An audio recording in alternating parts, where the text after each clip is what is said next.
Hey Watford fans, welcome back to the channel. I hope you're all having a wonderful day.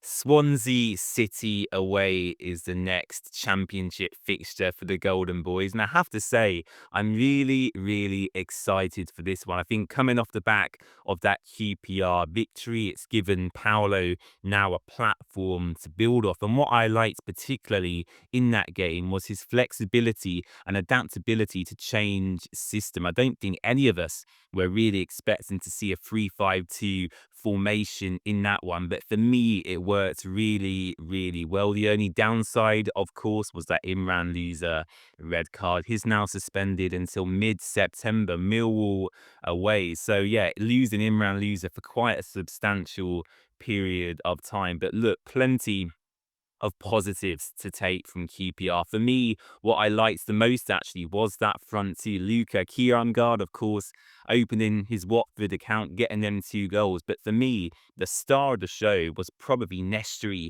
Irankunda in that floaty role. He was kind of in and around Luca the entire game. The defenders didn't know whether to come or go. He was able to freely go wherever he wanted in that front line. He got the assist for the first goal as well, if you remember. So for me, really happy with the QPR victory. The second half, I felt we got exposed slightly in midfield, which does concern me because we have of course, lost loser for the next 3 matches. But largely, very pleased, very happy. Of course, the opening game against Charlton was naturally disappointing to lose. It's always awful to lose your first game anyway, but to lose in that manner, especially against the Nathan Jones side, was a real kick in the nuts, if you will, for everyone, including myself, in that away end.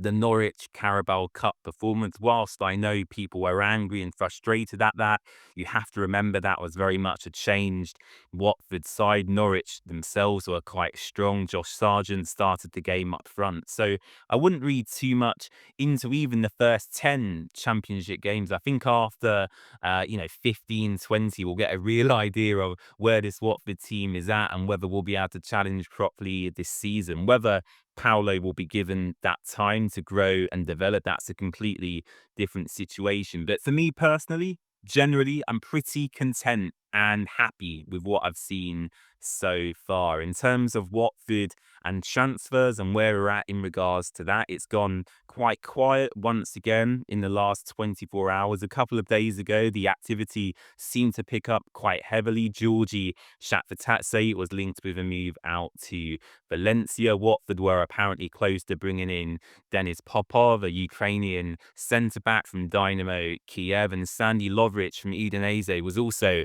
apparently meant to be joining, although they, after the fact, named him vice-captain of the club. So, yeah, all three major Watford transfer stories have gone pretty hush-hush in the past couple of days. When it comes to Swansea and looking at how they've started the season, again, like Watford, they lost their opening championship match against Middlesbrough. They beat Crawley Town, I believe it was, in the Carabao Cup by 3 goals to 1. And a fantastic victory, actually, over Sheffield United. A 1-0 win for them.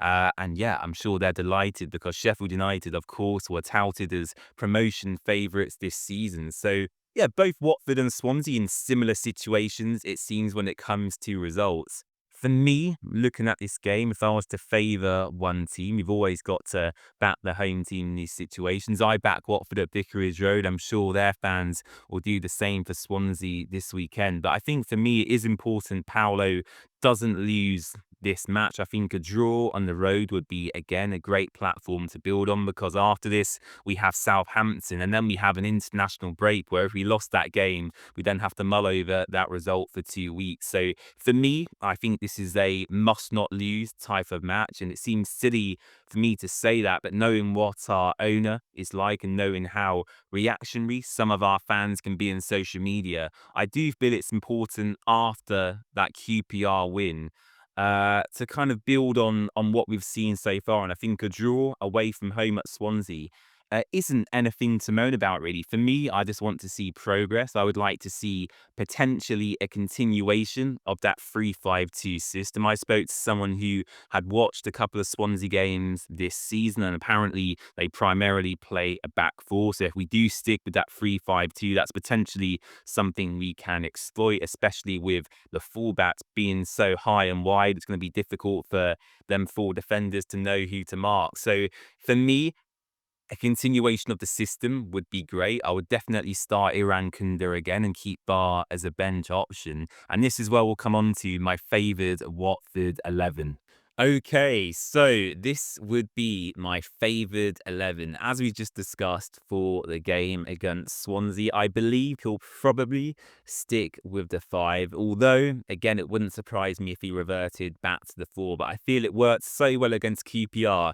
It's definitely worth a try again, especially considering the fact Swansea play a back 4 themselves. And for me, there's a lot of balance in this team. Of course, loser is a big miss, but I put Hector Kyprianou back into his natural position to try and counteract that. Sissoko and Kayembe, whilst they're not my favourite players in the whole world, I thought they actually were quite good against QPR. Sissoko, especially in advanced roles, held up the ball really well. He created a few chances early on in that first half. Kayembe put that ball through to Iran Kunda, actually, which I'll try and show you. It was literally pretty much like this scenario here. You had Kayembe in a pocket of space. Iran Kunda here was kind of running through, and then you had Luka Kiramgard right at the far post to tuck the ball away. So for me, this move here, I'd love to see this again against Swansea City. Very simple stuff, but with Iran Kunda in that floaty role, he was so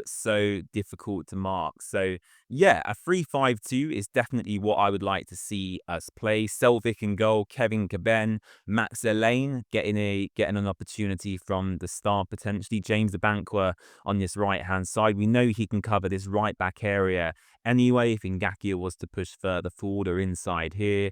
Kyprianou and Kayembe, as I mentioned, I thought they were pretty good actually against QPR, and Mark Boller hasn't really done much wrong so far. And of course, you can interchange these players somewhat. Iran Kunda could start on the bench, and you could have Kwadwe Bar up alongside Luka Kiramgard. Luka could also start on the bench. You'd have Mamadou Doumbia up here. Tom Delhi could either replace Kayembe or Sissoko, although that wouldn't be my favourite choice of team selection. And I actually thought Ryan Andrews, when he come on against QPR, he did the job that was asked of him, which was to hold on to the ball, use his recovery pace well, and I thought he did a pretty decent job in that role. So for me, I'm quite happy and content with that Watford team. Do let me know if you agree in the comments down below.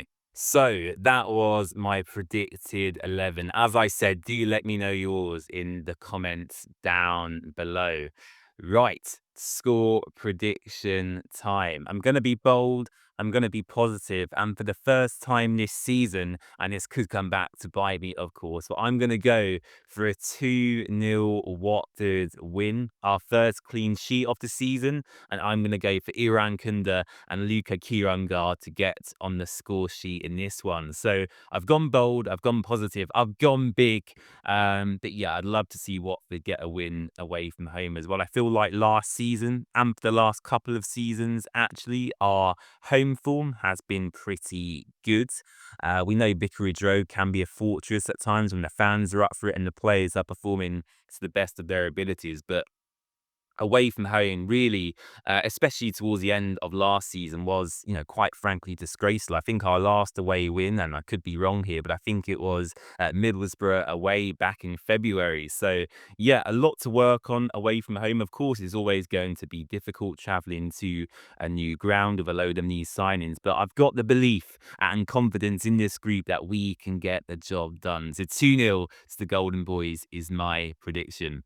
Thank you so much for watching. I really appreciate your time. Don't forget to subscribe to the channel. And if you haven't already, it's your last chance to enter our competition on Instagram to win the Watford FC 25-26 lovely green away shirt. So make sure you head over to our Instagram page, find the relevant post and follow the instructions in the caption below. The winner will be drawn on Friday, 22nd of August. And that is in partnership with local estate agents, Kingsley Estate. So a massive thank you to them for helping put that one together. Okay, I'll leave it there. Looking forward to Swansea. As I said, I should be here to the watch along on Saturday lunchtime. So please do join me for that if you are available. And I'll see you very, very soon. Bye-bye.